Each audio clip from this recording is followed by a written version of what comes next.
बिस्मिल्लाहिर्रहमानिर्रहीम। अस्सलाम वालेकुम स्टूडेंट्स। हमारा जो लेक्चर रहता था आयनाइजेशन एनर्जी हम कर रहे थे, लेकिन थोड़ा बहुत अभी उसमें कुछ हिस्सा रह गया है, उसको हमने एक्सप्लेन करना है आज। तो हमारे पास जो रहता है वो था आयनाइजेशन एनर्जी। अब हम आगे इसकी टाइप्स पढ़ते हैं। First ionisation energy.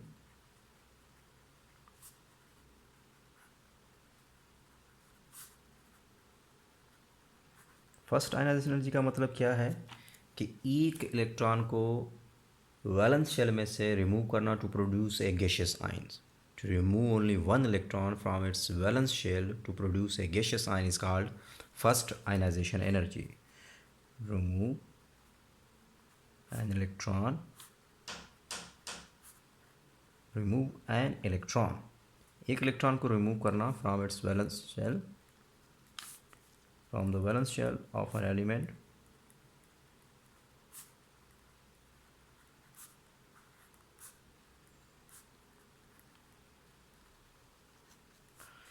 to produce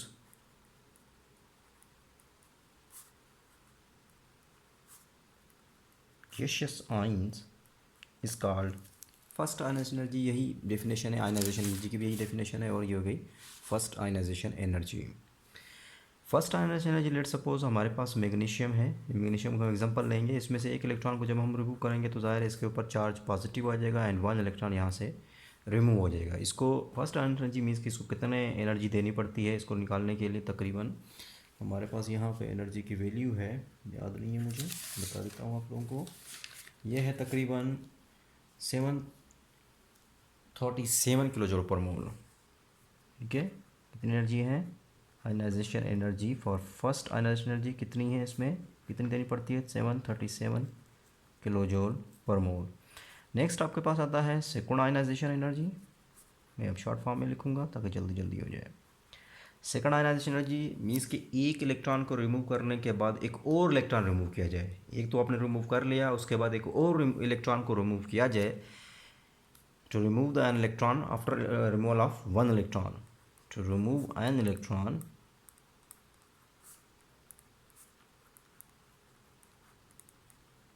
after the removal of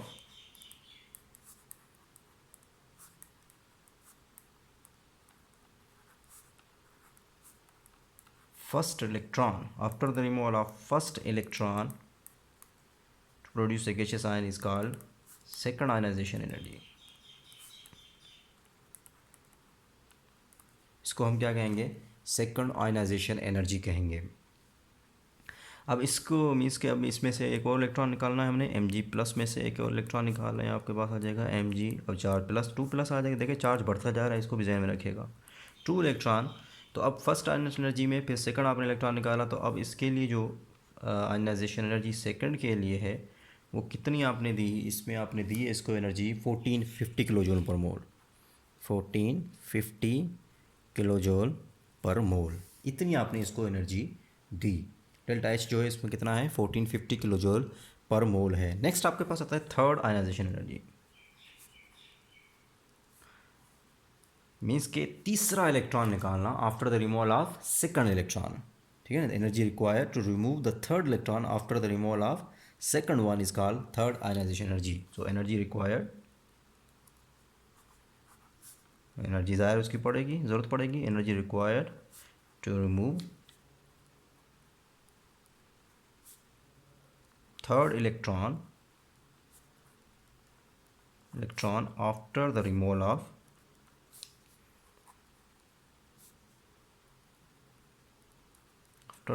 of second one is called third ionisation energy. इसको हम क्या कहते हैं, थर्ड आयनाइजेशन एनर्जी। तो इसके लिए जो थर्ड आयनाइजेशन एनर्जी होगी वो डेल्टा एच आएगा। मीन्स के थर्ड आयनाइजेशन एनर्जी के लिए जो डेल्टा एच आता है इसकी वैल्यू आती है 7730 किलो जूल पर मोल। 7730 किलो जूल पर मोल है।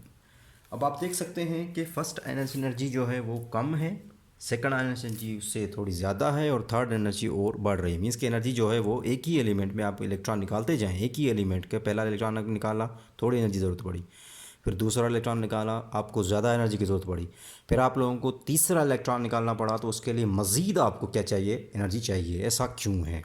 मीन्स कि जो फर्स्ट आयनाइजेशन एनर्जी है दैट इज़, जो पहली फर्स्ट आयनाइजेशन एनर्जी है दैट इज़ लेस दैन, किससे कम है, सेकंड आयनाइजेशन एनर्जी। और सेकंड आयनाइजेशन एनर्जी जो है that is less than third ionisation energy, increase कर रही है। ऐसा रीज़न क्या है? इसका रीज़न यही है कि आप लोगों ने एक इलेक्ट्रॉन को रिमूव किया, एक इलेक्ट्रॉन रिमूव करने के बाद उसके ऊपर चार्ज क्या आ गया, पॉजिटिव आ गया। पॉजिटिव चार्ज आने की वजह से इसका मतलब ये है कि चार्ज बढ़ेगा, तो वो जो इलेक्ट्रॉन होगा, बाकी जो इलेक्ट्रॉन होंगे उसको वो क्या करेगा, मज़ीद क्या करेगा, स्ट्रांगली अट्रैक्ट करेगा। लेट सपोज आपके पास एक, मैं यहाँ पे एग्जांपल दे देता हूँ, आपके पास ये यहाँ पे है, ये प्रोटॉन है, आपने क्या किया, इसमें आपके पास इलेक्ट्रॉन है, एक इलेक्ट्रॉन आपने रिमूव किया, इसके ऊपर चार्ज क्या आ गया, पॉजिटिव चार्ज आ गया। जब पॉजिटिव चार्ज बढ़ गया न्यूक्लियस का, तो न्यूक्लियस का पुल इनके ऊपर क्या कर जाएगा, बढ़ जाएगा। जब पुल इनके ऊपर बढ़ जाएगा तो ये जो बाकी जो इलेक्ट्रॉन होंगे उनको वो क्या करेगा, स्ट्रांगली अट्रैक्ट करेगा। जब आपके पास नेक्स्ट, आपके पास फिर एक और इलेक्ट्रॉन आप यहाँ से क्या करते हैं, रिमूव कर रहे हैं, यहाँ पे अब 2 बचे हैं, तो एक और इलेक्ट्रॉन रिमूव कर दिया, तो जाहिर है अब इसका पुल पहले 3 पे इसका पुल था, पहले इस पे 3 पे पुल था, इसका जो फोर्स था वो डिवाइड था, किसके ऊपर, 3 इलेक्ट्रॉन के ऊपर डिवाइड था। फिर आपने इसको क्या कर दिया, रिमूव किया, तो इसका जो फोर्स था वो 2 पे डिवाइड हो गया। इट मीन्स के फोर्स मजीद इसके ऊपर क्या हो जाएगा, मीन्स के न्यूक्लियस का जो पुल हो जाएगा वो स्ट्रांग हो जाएगा, क्योंकि चार्ज भी बढ़ रहा है। जब चार्ज बढ़ेगा तो न्यूक्लियस का पुल जो है इलेक्ट्रॉन के ऊपर, वो क्या हो जाएगा, इलेक्ट्रॉन जो है वो स्ट्रांगली हेल्ड होते जाएंगे, स्ट्रांगली होल्ड हो जाएंगे, उसको मतलब पकड़ के रखेगा न्यूक्लियस। उसको निकालने के लिए आपको क्या चाहिए, मजीद एनर्जी चाहिए। जब आप लास्ट निकालते हो तो एक ही इलेक्ट्रॉन के ऊपर इसका क्या है, पुल है, और वो ज़्यादा फोर्स है, जिसकी बिना पे आपको ज़्यादा एनर्जी चाहिए। तो यही रीज़न है कि आपकी आयनाइजेशन एनर्जी क्या करती है, इंक्रीज़ करती है, जब आप एक इलेक्ट्रॉन, सेकंड इलेक्ट्रॉन या थर्ड इलेक्ट्रॉन उसमें से क्या करते हो, रिमूव करते हो फ्रॉम एन एलिमेंट में से। तो ये था आयनाइजेशन एनर्जी के बारे में। नेक्स्ट आपके पास आता है आयनाइजेशन एनर्जी के जो है अभी फैक्टर्स रहते हैं। फैक्टर्स में पहला आपके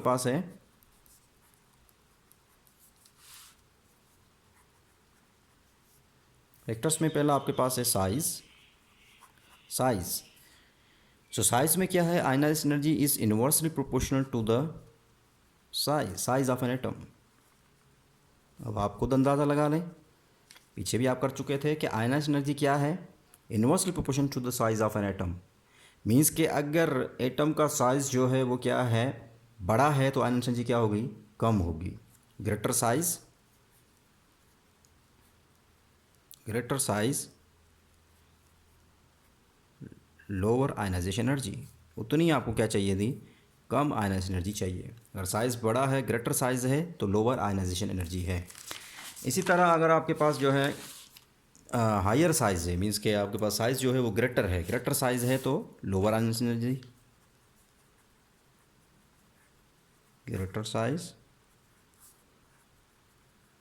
लोअर आयनाइजेशन एनर्जी। ठीक है। सो जनरल ट्रेंड्स हम आप लोग पहले पढ़ चुके हैं कि आयनाइजेशन एनर्जी क्या करती है, इंक्रीज़ करती है इन पीरियड्स में। जनरल ट्रेंड्स क्या था इसका,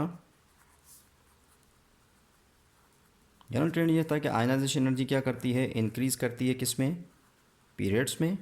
जबकि आयनाइजेशन एनर्जी जो है जनरल ट्रेंड्स में अगर देखेंगे, आयनाइजेशन एनर्जी जो है वो डिक्रीज़ करती है इन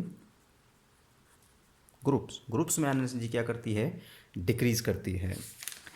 नेक्स्ट आपके पास आता है अब एलिमेंट्स के फॉर्म में देख लेते हैं, ग्रुप के देख लेते हैं कौन से में किस में ज़्यादा होगी। तो नोबल गैसेस जो हैं इनमें सबसे ज़्यादा हाईएस्ट आयनाइजेशन एनर्जी है। ठीक है। सो नोबल गैसेस है हाई आयनाइजेशन एनर्जी, इनकी क्या है, हाई आयनाइजेशन एनर्जी है। जबकि अल्कली मेटल्स जो हैं इनकी क्या होगी, क्योंकि लेफ्ट मोस्ट है, साइज़ बड़ा है अल्कली मेटल्स, तो इनकी आयनाइजेशन एनर्जी क्या होगी, लो आयनाइजेशन एनर्जी होगी। ये था आपके पास यहाँ तक। नेक्स्ट हमारे पास जो टॉपिक है वो इलेक्ट्रोनेगेटिविटी है। इलेक्ट्रोनेगेटिविटी क्या है, मीन्स के the ability of an atom of an element to attract the share pair electron, in a covalent bond. Ability of an atom, इसकी ability of an atom to attract the share pair of electron in a covalent bond, या tendency of an atom, या tendency आप कह सकते हैं atom, या ability of an atom to attract the share pair electron in a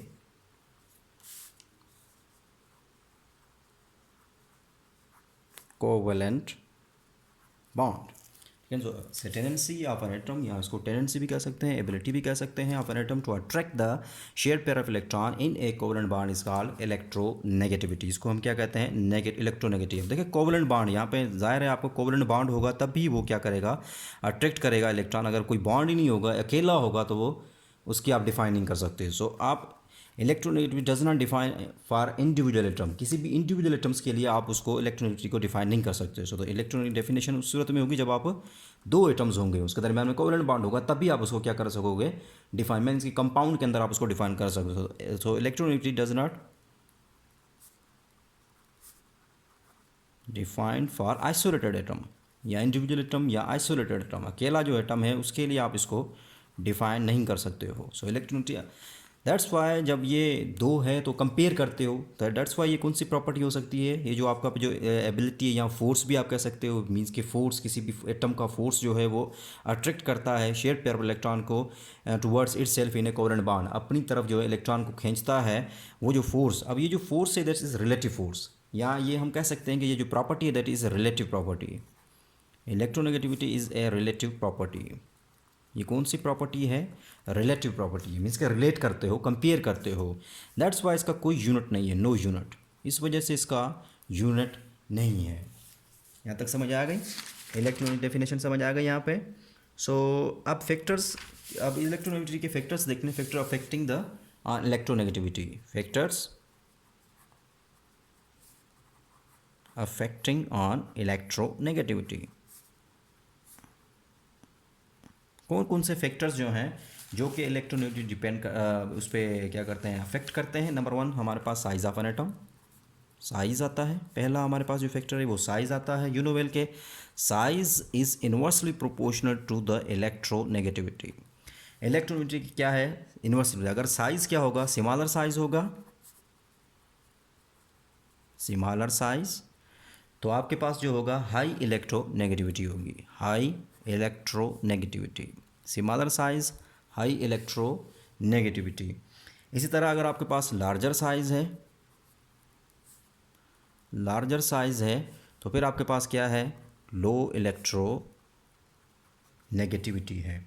तो आप define कर दें ग्रुप में, साइज़ डाउन द ग्रुप आते हैं, साइज़ बढ़ता है, जब डाउन द ग्रुप साइज़ बढ़ता है तो इलेक्ट्रोनेगेटिविटी क्या करेगी, ग्रुप में डिक्रीज़ करेगी, इलेक्ट्रॉनिक डिक्रीज़ करेगी डाउन द ग्रुप। जबकि पीरियड्स में लेफ्ट टू राइट साइज़ क्या करता है, इंक्रीज़ करता है। जब साइज़ इंक्रीज़ करता है तो इलेक्ट्रोनेगेटिविटी क्या करेगी, इंक्रीज़ करेगी।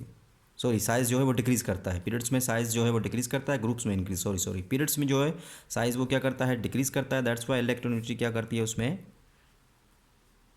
इंक्रीज़ करती है। नेक्स्ट आपके पास आता है सेकंड, इसका जो आता है वो शील्डिंग इफेक्ट आता है। शील्डिंग इफेक्ट, शील्डिंग इफेक्ट क्या होता है कि यूनोवेल के इनर इलेक्ट्रॉन, मीन्स के जो शील्ड कर लेते हैं न्यूक्लियस के फोर्स को, अंदर वाले जो इलेक्ट्रॉन, अगर आपके पास बहुत सारे शेल्स हैं तो अंदर वाले जो शेल्स के जो इलेक्ट्रॉन हैं वो क्या कर लेते हैं, जो वैलेंस शेल के इलेक्ट्रॉन हैं वहाँ तक जो न्यूक्लियस का जो फोर्स है उसको क्या कर लेते हैं, वो शील्ड कर लेते हैं। इतना फोर्स यहाँ तक नहीं पहुँचता, क्यों नहीं पहुँचता, बिकॉज दरमियान वाले जो शेल हैं वो उनको क्या कर लेते हैं, शील्ड कर लेते हैं, उसके इर्द गिर्द एक स्क्रीन बना लेते हैं। तो इसको हम क्या कहते हैं, शील्डिंग इफेक्ट कहते हैं। तो इलेक्ट्रोनेगेटिविटी जो होती है that is inversely proportional to the shielding effect. Electronegativity जो होती है दैट ये शील्डिंग इफेक्ट के इन्वर्सली प्रोपोर्शनल होती है। Electronegativity is inversely proportional to the shielding effect. मैं SE लिखूंगा, शॉर्ट फॉर्म में लिखूंगा, आपने पूरा लिखना है। So the more the electronegative, जितनी ज़्यादा इलेक्ट्रोनेगेटिव होगी उतना कम क्या होगा, उसका शील्डिंग इफेक्ट होगा। So more electronegativity less shielding effect, shielding effect क्या होगा, कम होगा। या आपके पास हाई इलेक्ट्रोनेगेटिविटी, तो क्या आएगा, more shielding effect, greater shielding effect या मोर शील्डिंग, उतना ज़्यादा क्या होगा, शील्डिंग इफेक्ट होगा। तो शील्डिंग इफेक्ट क्या करता है, अगर मैं यहाँ पे कहूँ कि ग्रुप्स में अगर देख लें, ग्रुप्स में क्या होता है, डाउन द ग्रुप आप आते हो तो साइज़ क्या करता है, बढ़ता है। साइज़ क्या करता है, down the group size increase करता है। क्यों इंक्रीज़ करता है, बिकॉज नंबर ऑफ शेल्स क्या कर रहे होते हैं, उसमें इंक्रीज़, बढ़ रहे होते हैं, नंबर ऑफ शेल्स ऐड हो रहे होते हैं, एडिशनल नंबर ऑफ शेल्स जो है उसमें आ रहे होते हैं, जिसकी बिना पे उसका जो साइज़ होता है वो एटम्स का वो क्या कर रहा होता है, इंक्रीज़ कर रहा होता है। अब आप मुझे यहाँ पे बता दें, अगर मोर इलेक्ट्रोनेगेटिव होगा तो लेस शील्डिंग इफेक्ट होगा। हाई इलेक्ट्रोनेगेटिव, अब आप पहले ही पढ़ चुके हो कि डाउन द ग्रुप और साइज़ इंक्रीज़ करेगा तो इलेक्ट्रोनेगेटिविटी क्या करेगी, उसकी डिक्रीज़ करेगी। अगर इलेक्ट्रोनेगेटिविटी डिक्रीज़ करेगी तो इसका मतलब है इसमें क्या होगा, शील्डिंग इफेक्ट क्या होगा इसका, मोर शील्डिंग इफेक्ट होगा। तो सो the more electronegative values the less will be the shielding effect. More electronegative तो लेस शील्डिंग इफेक्ट होगा। हाई इलेक्ट्रोनेगेटिविटी तो नहीं, मोर इलेक्ट्रो इधर हो जाएगा लेस इलेक्ट्रोनेगेटिव। लेस इलेक्ट्रोनेगेटिव होगा तो वो क्या होगा, मोर शील्ड इफेक्ट होगा। यहाँ पे कर लें, स्टिक करेक्ट कर लें, लेस इलेक्ट्रो, यहाँ पे मोर इलेक्ट्रोनेगेटिव तो यहाँ पे क्या होगा, लेस इलेक्ट्रोनेगेटिव होगा, तो यहाँ पे क्या होगा, मोर शील्ड इफेक्ट। तो ग्रुप्स में आपके पास साइज़ क्या कर रहा है, इंक्रीज़ कर रहा है। जब साइज़ इंक्रीज़ कर रहा है, साइज़ इंक्रीज़ करने से तो आपके पास इसका मतलब है नंबर ऑफ शेल्स बढ़ रहे हैं। नंबर ऑफ शेल्स बढ़ रहे हैं तो इसका मतलब है उसमें शील्डिंग इफेक्ट भी क्या कर रहा है, इंक्रीज़ कर रहा है। जब शील्डिंग इफेक्ट क्या करेगा, ज़्यादा होगा, तो वो क्या हो जाएगी, लेस इलेक्ट्रोनेगेटिव हो जाएगा। इलेक्ट्रोनेगेटिविटी डाउन द ग्रुप क्या करेगी, डिक्रीज करे। So shielding effect increase from top to bottom. Shielding effect जो होता है वो टॉप टू बॉटम ग्रुप्स में इंक्रीज करता है। तो ग्रुप में शील्डिंग इफेक्ट क्या करता है, इंक्रीज करता है। ग्रुप्स में शील्डिंग इफेक्ट क्या करता है, इंक्रीज करता है। नेक्स्ट आपके पास charge of ion. Charge of ion, ion के ऊपर चार्ज मीन्स के कैटाइन और anion. So cation have more electronegative than the corresponding neutral atom. जो कैटाइन होगा, cation have more electronegative value than corresponding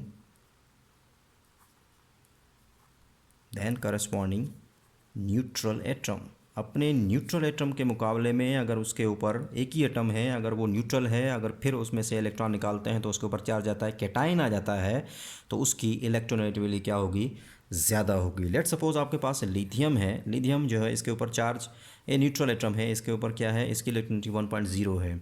अगर आप इसमें से लिथियम प्लस कर देते हो तो फिर इसकी इलेक्ट्रोनेगेटिविटी बढ़ जाती है, 2.5 आ जाती है। तो मीन्स के जो कैटाइन है मोर इलेक्ट्रोनेगेटिव, जो कैटाइन होगा वो ज़्यादा इलेक्ट्रोनेगेटिव होगा as compare to neutral atom. किसके मुकाबले में, न्यूट्रल। दैट्स वाई हम कहते हैं कि electronegativity is direct proportion to the cation. Electronegativity क्या है, जितना ज़्यादा चार्ज होगा कैटाइन का, मीन्स कि जितना पॉजिटिव चार्ज होगा उतनी ज़्यादा उसके ऊपर क्या होगी, इलेक्ट्रोनेगेटिव होगी। लेट सपोज आपके पास है आयरन है। आयरन जो है इसमें आपके पास इलेक्ट्रोनेगेटिविटी क्या है, 1.8 है। जब आप इसमें से इसके ऊपर चार्ज आता है 2 प्लस चार्ज आता है तो इसकी इलेक्ट्रोनेगेटिविटी हो जाती है 1.83। जब इसी के ऊपर चार्ज आता है Fe3 प्लस आता है तो इसकी इलेक्ट्रोनेगेटिविटी जो रहती है वो 1.96 हो जाती है। तो electronegativity is direct proportion to the cation. इसी तरह अगर आपके पास 10 है, न्यूट्रल एटम है, इसके पास इलेक्ट्रोनेगेटिविटी 1.8 है। अगर आप इसके ऊपर 10 2 प्लस चार्ज कर लगा देते हो तो फिर इसकी क्या हो जाती है, 1.81 आ जाती है। एंड 10 4 प्लस आ जाता है तो इसकी इलेक्ट्रोनेगेटिविटी मजीद बढ़ जाती है 1.94। तो इस मीन्स के इलेक्ट्रोनेगेटिविटी जो direct proportion to the cation. लेकिन electronegativity inversely proportion to the anion. Electronegativity क्या है, एनाइंस के इन्वर्सली प्रोपोर्शनल है। मीन्स के नेगेटिव चार्ज जितना ज़्यादा होता जाएगा, जितना ज़्यादा नेगेटिव चार्ज होता जाएगा उतनी इलेक्ट्रोनेगेटिविटी क्या होती जाएगी, कम होती जाएगी। मीन्स के इलेक्ट्रॉन बढ़ते जा रहे हैं, बढ़ते जा रहे हैं, बढ़ते जा रहे हैं। जब इलेक्ट्रॉन बढ़ते जा रहे हैं तो ज़्यादा इलेक्ट्रॉन जो है वो रिपल्शन बढ़ेगा, रिपल्शन बढ़ेगा। दैट्स वाई इलेक्ट्रोनेगेटिविटी जितना ज़्यादा इलेक्ट्रॉन अट्रैक्ट तो नहीं बढ़ेगा, रिपल बढ़ेगा, तो नेगेटिवली चार्ज आइंस जो है उसकी कम होती है। तो लेट सपोज आपके पास एक है एफ पे और दूसरा एफ नेगेटिव है, तो इसमें से किसकी इलेक्ट्रोनेगेटिविटी जो होगी वो ज़्यादा होगी, एफ नेगेटिव की कम होगी एज़ कम्पेयर टू एफ के मुकाबले में। ठीक है, सॉरी, आपके पास एक O नेगेटिव है, दूसरा O2 नेगेटिव है। इसमें से आप बता दें जितना ज़्यादा मीन्स के एनाइन होगा उतनी कम उसकी क्या होगी, इलेक्ट्रोनेगेटिव। तो इसमें से O2 नेगेटिव की जो इलेक्ट्रोनेगेटिव कम है किसके मुकाबले में, O नेगेटिव के मुकाबले। सो मोर इलेक्ट्रोनेगेटिव, जितना ज़्यादा नेगेटिव चार्ज होगा लेस इलेक्ट्रोनेगेटिव होगा। तो यहाँ पे क्या आ जाएगा, ओहो, मोर नेगेटिव चार्ज, जितना ज़्यादा नेगेटिव चार्ज होगा लेस इलेक्ट्रोनेगेटिव, उतना कम वो क्या होगा, इलेक्ट्रोनेगेटिव कम होगा, लेस इलेक्ट्रोनेगेटिव होगा। ठीक है, यहाँ तक समझ आ गई। नेक्स्ट आपके पास आता है, नेक्स्ट आपके पास है लास्ट, इसका है नेचर ऑफ बॉन्डेड एटम्स। एक क्वेश्चन है यहाँ पे दे देता हूँ ताकि आप, ये मैंने समझा दिया है, इसमें से मुझे बताना है किस में ज़्यादा होगी। Nature of bonded atoms,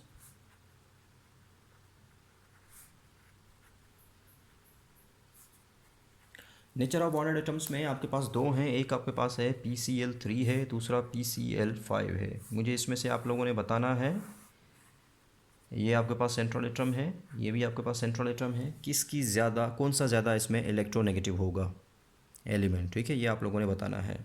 note फरमा लें, ट्रेंड जो है किसका, आयनाइजेशन एनर्जी का, इलेक्ट्रॉन अफिनिटी का एंड इलेक्ट्रोनेगेटिविटी का जो ट्रेंड है वो सेम है। सेम का मतलब पीरियड्स में भी सेम है। जो होगा आयनाइजेशन एनर्जी का ट्रेंड होगा, जो इलेक्ट्रॉन अफिनिटी का ट्रेंड होगा, वही इलेक्ट्रोनेगेटिविटी का ट्रेंड होगा किसमें, पीरियड्स में। इसी तरह ग्रुप्स में भी उसका क्या हो जाएगा, सबका इन तीनों का आपस में सेम हो जाएगा। ठीक समझ आ गई। तो अगर हम कहेंगे आयनाइजेशन एनर्जी जो है वो ग्रुप्स में क्या कर रही है, इंक्रीज़ कर रही है, सॉरी पीरियड्स में इंक्रीज़ कर रही है, यहाँ पे पीरियड लिख देता हूँ, पीरियड्स में इंक्रीज़ कर रही है। इसी तरह आपके पास है इलेक्ट्रॉन अफिनिटी जो है वो भी क्या कर रही है, इंक्रीज़ कर रही है। तो इसका मतलब है इलेक्ट्रोनेगेटिविटी भी उसके अंदर क्या करेगी, इंक्रीज़ करेगी। अगर हम आते हैं ग्रुप्स में अगर आ जाएँ तो आपके पास है ग्रुप्स में आपके पास है आयनाइजेशन एनर्जी क्या कर रही है, उस ग्रुप्स में आयनाइजेशन एनर्जी क्या कर रही है, ग्रुप्स में डिक्रीज़ करती है। तो इलेक्ट्रॉन अफिनिटी भी क्या करती है, डिक्रीज़ करती है। तो इलेक्ट्रोनेगेटिविटी भी उसके अंदर क्या करेगी, डिक्रीज़ करेगी।